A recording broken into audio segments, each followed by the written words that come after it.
Selamat pagi, Assalamualaikum warahmatullahi wabarakatuh. Bener-beneran selamat pagi. Eh, Pagi saya dimulai dengan macam-macam ya.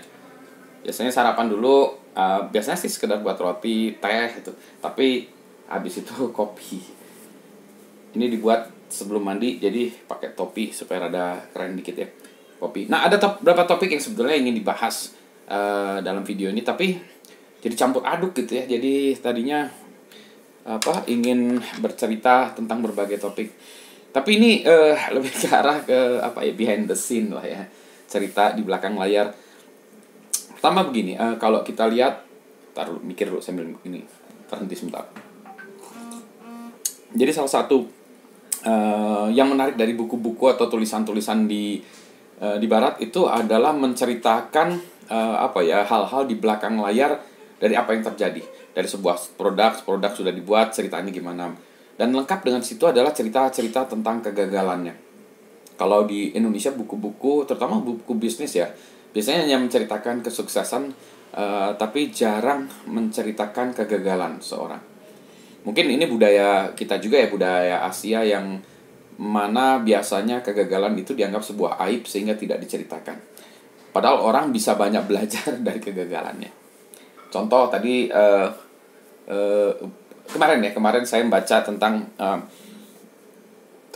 sebuah film Disney, New Groove ya, Emperor's New Groove. Di situ dibahas bagaimana film itu dibuat, perjalanannya panjang, hampir nggak jadi dan seterusnya sampai akhirnya jadilah seperti film yang kita tonton. Kegagalan. Sehingga seringkali kalau saya dalam bercerita, saya menceritakan kegagalan-kegagalan yang saya alami. Misalnya saya cerita tentang entrepreneurship ya, saya cerita tentang kegagalan yang saya alami.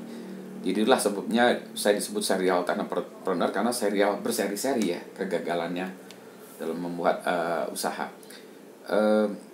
Itu adalah langkah yang dilalui. Demikian pula kalau kita lagi belajar juga banyak kegagalan yang harus dilalui. Begitu ya. Nah, ada lagi, itu sebenarnya topik yang bisa kita bahas secara lebih dalam lagi gitu ya. Nah, ini juga untuk menunjukkan betapa susahnya membuat sebuah konten gitu ya.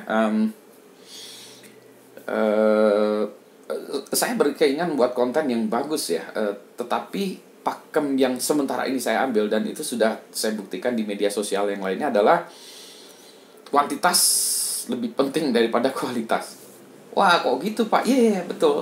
Jadi yang pertama adalah buat konten yang banyak dulu, baru kita tingkatkan kualitas. Ceritanya gini, kalau saya punya konten misalnya cuma 3 ya, kualitasnya hebat, tapi cuma 3. Dengan saya kalau punya konten 3.000 dan kualitasnya mediocre gitu ya. Yang 3.000 lebih menarik bagi banyak orang ya. Tentu saja harusnya kita belajar ya, tambah lama kualitasnya tambah bagus ya. Sehingga pertama kita mulai dari quantity dulu ya, kemudian nanti kualitas meningkat. Tapi quantity dulu. Nah, inilah saya masih pada tahap kuantitas, karena kalau dilihat konten video saya masih belum banyak. Nah, saya harus banyak lagi bercerita. Problemnya adalah masalah waktu aja sih. Ya, alasan semua orang ya, waktu sibuk, dan sebenarnya saya beneran sibuk. Kemarin hari Rabu ya, saya ngajar mulai dari jam 7 pagi. Yang artinya saya harus siap pagi sekali ya, dari subuh udah terus ya berlanjut. Sampai itu karena kebetulan ada acara juga malamnya. Jadi saya sampai jam 10 malam. Jadi dari jam 7 pagi sampai jam 10 malam.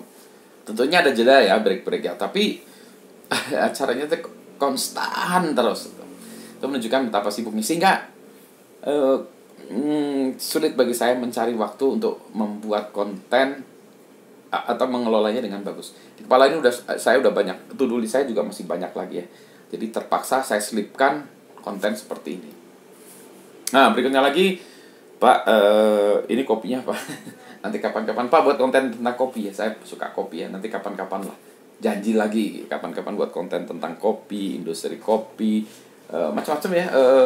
Saya penggemar kopi. Kalau saya senang sesuatu, saya seriusin. Ada penggemar kopi, kemudian banyak teman-teman ternyata yang menjadi pengusaha kopi, baik dari mulai hulu sampai hilir ya. Mulai dari petani sampai itu. Bahkan kami juga membuat aplikasi untuk tracking pakai blockchain lah, macam-macam lah ya. Jadi di tempat saya juga kopinya macam-macam. Kalau ditanya Pak Budi kopinya apa gitu, nggak tahu ya, kebetulan sudah berapa tahun ini ya single origin Arabica ya saya. Macam-macam Arabicanya, tapi Arabica. Kalau Robusta nggak tahu kenapa sakit perut, perutnya nggak kuat deh. Kalau kopi saset saya nggak sanggup lagi. Tapi hanya satu ya, ada kopi saset yang saya masih bisa terima perutnya. Jadi kalau yang lainnya itu diminum tuh ini apa, diare gitu ya. Yang satu yang masih bisa itu kopi kapal api yang hitam ya, nggak ada apa-apa ya, kapal api hitam aja itu yang plain itu, yang 1.500-an nih. Kalau itu ya yang ada apa di pinggir jalan tuh kadang-kadang ada mamang-mamang yang pakai termos pakai. Nah ini kopi itu bisa malah saya. Kopi itu yang lainnya malah nggak bisa ya, dari brand-brand yang lain. Nah selain itu ekstrimnya ya, kalau kalau udah nggak ada apa-apa lagi, nah yang ini. Sekarang sih memang saya bawa sendiri ya kopi kalau mana-mana. Kalau kata orang-orang sok enak ya, kopi olok-olok kata orang Sunda Maya. Apalagi itu dulu lah ya. Ini saya masih banyak yang harus belajar.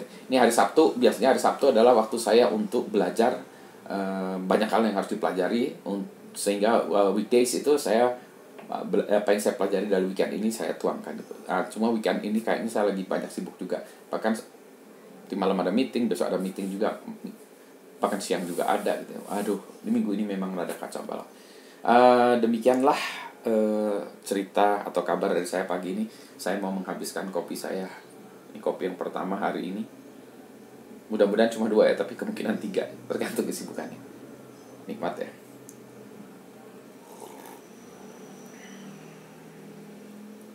Ini kopinya kopi klik dari Mang Odong. Selamat pagi, assalamualaikum.